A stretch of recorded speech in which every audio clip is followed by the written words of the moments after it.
what is it about this season? I mean, the air is a little colder. I just read something that says, we're getting less sunlight. You probably know this. But now this is the first time that we're going to have sunsets past 6 o'clock until like March. Winter is coming, all you Game of Thrones fans. You're right. But not only that, it's the leaves, right? They were so vibrant over the last few weeks. Now they're a little brown and mottled, and they crunch as I walk past them. And I realize it's no longer summer. And then I see the combines and the tractors, and then something new comes into my memories. I think of people I desperately miss.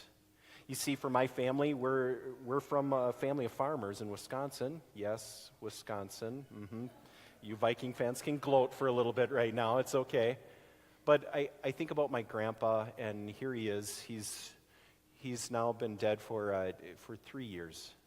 And that's him with little Danny and little Stewie, this proud farmer, German, faith-filled, humble guy. And he had all kinds of sayings, and I love thinking about my grandpa. This is the time of year I think about him most, though. It's the time when harvest is going. And so I think of this old farmer, and my dad just called me before this, talking about the harvest. And so I think about my grandpa, especially, and my grandma. And for him, though, he had all kinds of sayings, and we still say these years later. They don't make any sense to anyone else, but we just laugh about them. He'd say, like, you shouldn't do this, but instead of shouldn't, for some reason it was dasn't. You dasn't do that. We go, okay, well, we dasn't do that, Grandpa. Or he'd say things like, in the marsh, there's some mushrats. That's muskrats to the non-Dornfeld. And he'd also say, hey, and the appliances are coming over. We're like, if you'd think that's an appliance, right? No, it's a family called the Plaganses, and for some reason he would call the Plagans family the Pliance family. We don't know why. He had all kinds of sayings too, and one of the ones that I just cling to was words matter, actions matter. That's what he'd say, and he'd say variations of it. Sometimes he'd say things like, any fool can get angry, and he'd usually have a 4-letter word before it. Any fool can get angry, but it takes a man to keep his temper. But I think about this, words matter, actions matter. That's what he'd say, but my grandpa followed through with it. When he said it, he would do it. He was that kind of guy. And so I would not only listen to him, but I'd watch him. I'd watch him in matters of faith. I'd watch him with my grandma, and I'd watch him with my dad, and I'd watch him with us. And I'd listen to him, and now I try to emulate him, miss him. And then my grandma, who was with him, his partner through thick and thin, there she is hugging me at my high school graduation. My grandma, she died actually 11 years ago, and before that she had a severe stroke. And so she was in the nursing home for a couple years, couldn't talk. I think about that, my grandpa saying words matter. And when I'd come and visit grandma, she couldn't say hello. She would just moan, joyfully when you'd walk in the door. And I said, that was right when I'd shaved my head, and she hated it. So I'd say, Grandma, what do you think of the haircut? And she'd go, oh, but she couldn't say anything. And she couldn't tell me she loved me. Words matter, and she tried. So then I think she knew actions matter. And so during visits to the nursing home to my grandma, she would kiss my hand repeatedly and just hold it and pat it. I miss them both. But it strikes me, it really had been 13 years since I really heard her talking. It's been 3 years since I heard my grandpa talking. I miss them. Have you had that? Do you have those people that you just miss desperately? People, maybe you were able to be there like I was with my grandpa. I got the call from him, from my family saying, well, he was dying, to come as soon as you could. And it was from Minnesota to Wisconsin, so I drove as quickly as I could. I obeyed the speed limit. But I got there, and he wasn't talking anymore. Everyone else had gotten to hear, I love you. I didn't. But I did get to be there with him during his last breath. It was hard, unbelievably hard, and special, and holy. And I thought about that. I can't hear them saying my name or saying I love you or saying grandpa-isms. I miss that. If words matter, what happens when you can't hear them anymore? But this is what makes it so special. I'm going to play something for you right now. My brother found this on their old digital voicemail. Listen to this. This is so special for us. Hi, hi guys. This is Grandma. I'm just wondering how you. I didn't call before to see how you got back home again, and now I'm wondering how you did get back home. That's my grandma totally. Like, no goodbye. That's how she did. She'd just get to the point, she'd talk to you, and then she'd hang up. But it was so special. It had been over a decade since I had actually heard her voice, and then my brother found that on an old answering machine, and we got to hear her voice again. So special. It means probably nothing to you. To me, it means everything to hear her voice again, because words matter. And as I watched and as I think about how I live my life, I know actions matter as a result of that too. But as I got there for my grandpa's last moments and didn't get to hear the words, it struck me as what are the things that you'd want to be known for those that love you? If you had the opportunity, who would you spend your last moments with? What would you say, if you could? What would you want your actions to be remembered in your life? What are the big ones that you'd like people to say, oh, that's who that person was? You know, for famous people, we have what they said largely for their last words. People have told us. So there's a few that I kind of Google searched, and you can find more if you like that kind of thing. The first one I found, which is, I think, kind of profound. Bob Marley's last words in this life were, money can't buy life. By the way, it's true. You can't take it with you. They mean that, and those are his last words. Nostradamus, who predicted so much, he predicted his own death. Look at his last words. You will not find me alive at sunrise. Those are the last recorded words of him. Another one, General John Sedgwick. I love this one and I hate it at the same time. He was a general in the Civil War. He's looking over at snipers and he says, they couldn't hit an elephant at this distance. Those were his last words. Yeah, ouch. Steve Jobs. I'm always struck by this. Oh, wow, oh, wow, oh, wow. That's what they say were his last words. What was he experiencing? What was he seeing? I want to know.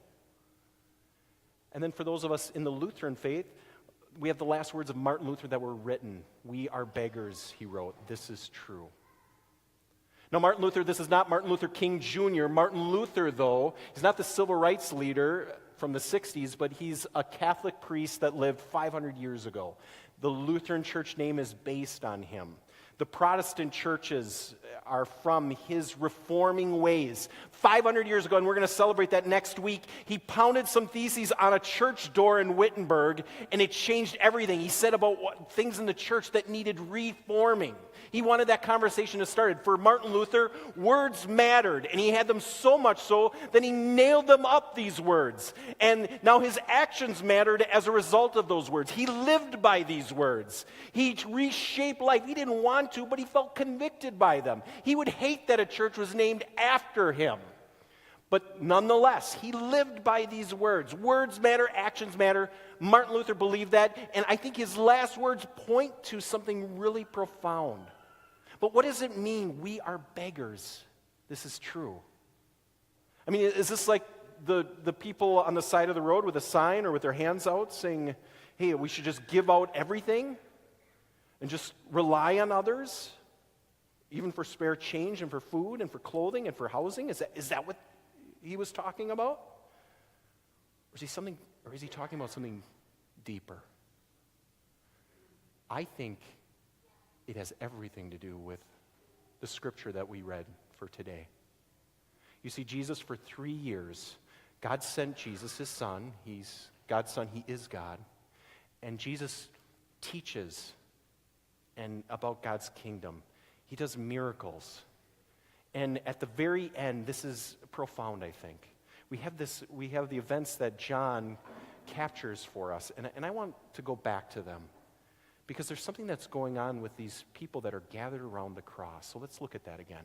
This is what the soldiers did, it tells us. They divided his clothes as he's on the cross dying in agony, every breath as he's filling up with blood and trying to get enough in his lungs to breathe. Even to speak words is an effort. But meanwhile, standing around Jesus, Near the cross of Jesus were his mother Mary is her name, and his mother's sister, and Mary, the wife of Clopas, and Mary Magdalene. There's a lot of Marys around the cross here right now. But also with them is the disciple whom he loved, which is John, the one who wrote this account of Jesus' life. So John is also with the Marys and this other woman. And when he sees them, he says to his mother, remember, that he has to stand up, he has to put his hands against the nails. This has got to be agony, and just to even say something has got to be painful. So you know he's making an effort, and for Jesus, words matter, especially in these last moments. So he says, woman, here is your son. And then he says to John, here is your mother. Those words are so profound to me. I mean, in his last moments, he knows that his death is going to change everything for the world. But I think he especially knows that his mother and the disciples, those that love him most and he loves the most, are going to be devastated. He knows his mom's going to need taking care of. And so he right away, he asks them to take care of each other. I love this. Dr. Craig Kester, who's a professor from Luther Seminary, one of my professors, he said it so well. He said, relationships are formed anew at the foot of the cross. That's what this shows us. Their relationships are reformed. They gathered around to witness and to be with him, and now one found a mother and one found a son. Their relationships are reformed in that moment. His words matter, but apparently the actions matter too. Because of his words, John actually does do this. He takes her right away into his home, and they take care of each other. At the foot of the cross, what relationships for you today need reforming? Is there someone who you clashed? You had a breakdown, family member, a friend, a significant other. At the foot of the cross, what does it mean to reform that relationship that's on your heart right now? At the foot of the cross, what does it mean for you, with your words and your actions, to be able to help others as well reform their priorities and time? Well, let's move on to something really profound. What does it mean to be a beggar, we're talking about, right? So after this, when Jesus knew that all was now finished, he said, in order to fulfill the scripture, we're told, I am thirsty. So what do? They find something there. We're told it's a jar full of sour wine is standing there.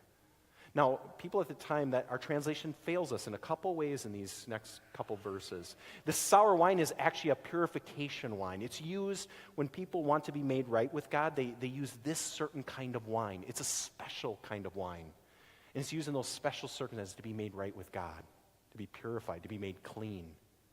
So that very wine is what they see. So they take a sponge full of that wine, that purification ritual wine, they put it on a branch of hyssop, we're told, which is I'm perplexed as to how John remembers it's hyssop, right? What is that? Well, actually in Jesus' time, they would know hyssop.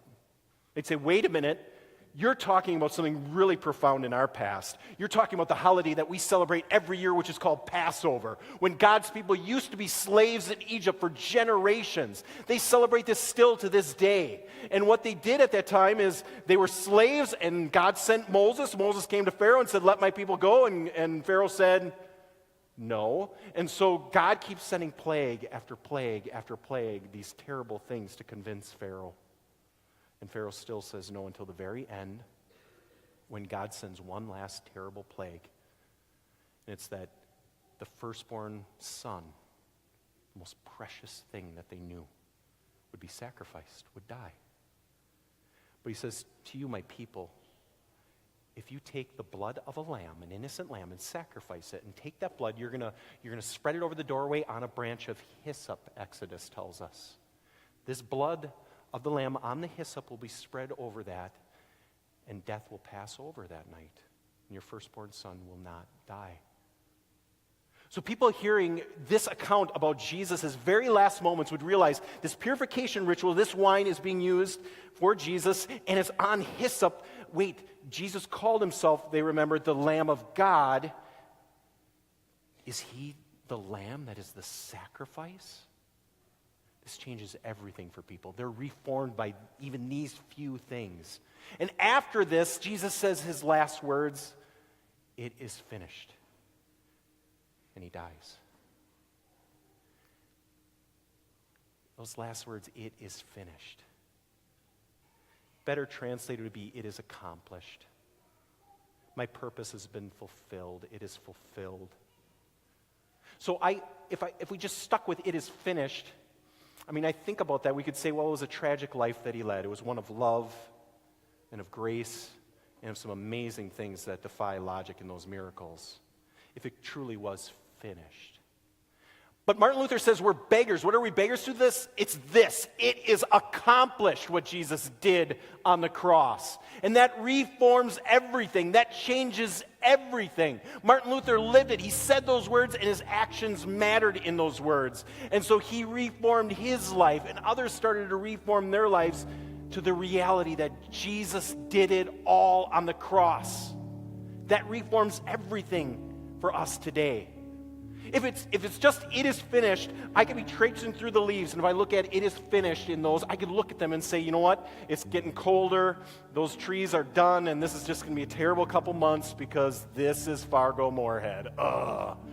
Or I could think, I'm being reformed just like these leaves, and that spring is coming, that these leaves coming down allow the trees to survive, and it reforms them, so in the spring they'll be ready for new life.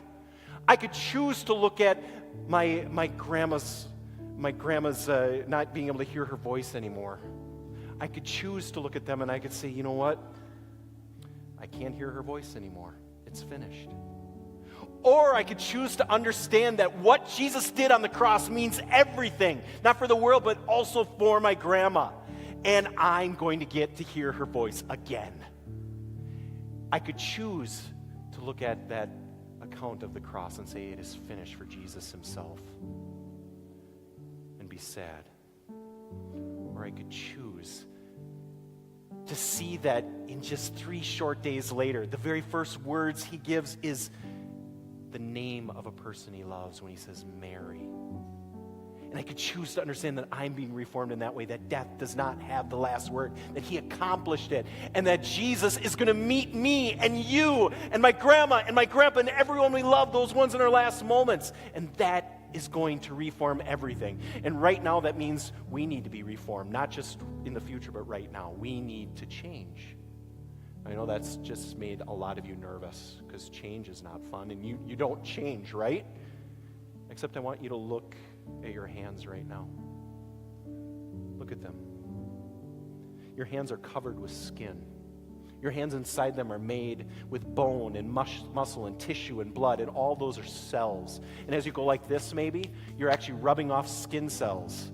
And do you know that 75 to 90% of the dust in our home is actually dead skin cells? You're welcome, by the way.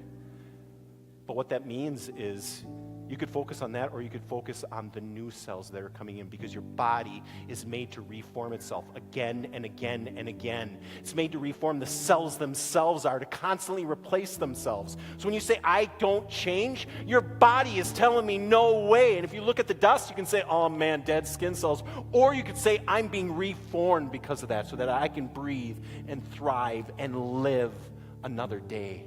Do you know we shed almost 9 pounds a year of that stuff? That's how much our body reforms. I think spiritually and in life we need to be reformed again and again and again in just that way. Did you know if you take a breath right now, your lungs are 3 to 6 weeks old because those cells have been completely replaced in that time? Did you know 97% of your body's cells will be replaced in 7 to 10 years? Can you not change? Can you not be reformed? Your body tells me otherwise. It's been made new. And what Jesus did on the cross makes everything new and reforms us. What are the relationships and the things in your life that need reforming? They need to be reformed around this. Look at your hands. We are beggars. We are completely reliant on the one who not only made our bodies, but who replaces brokenness with forgiveness because of that cross. Who replaces death itself with life. that names you and claims you forever.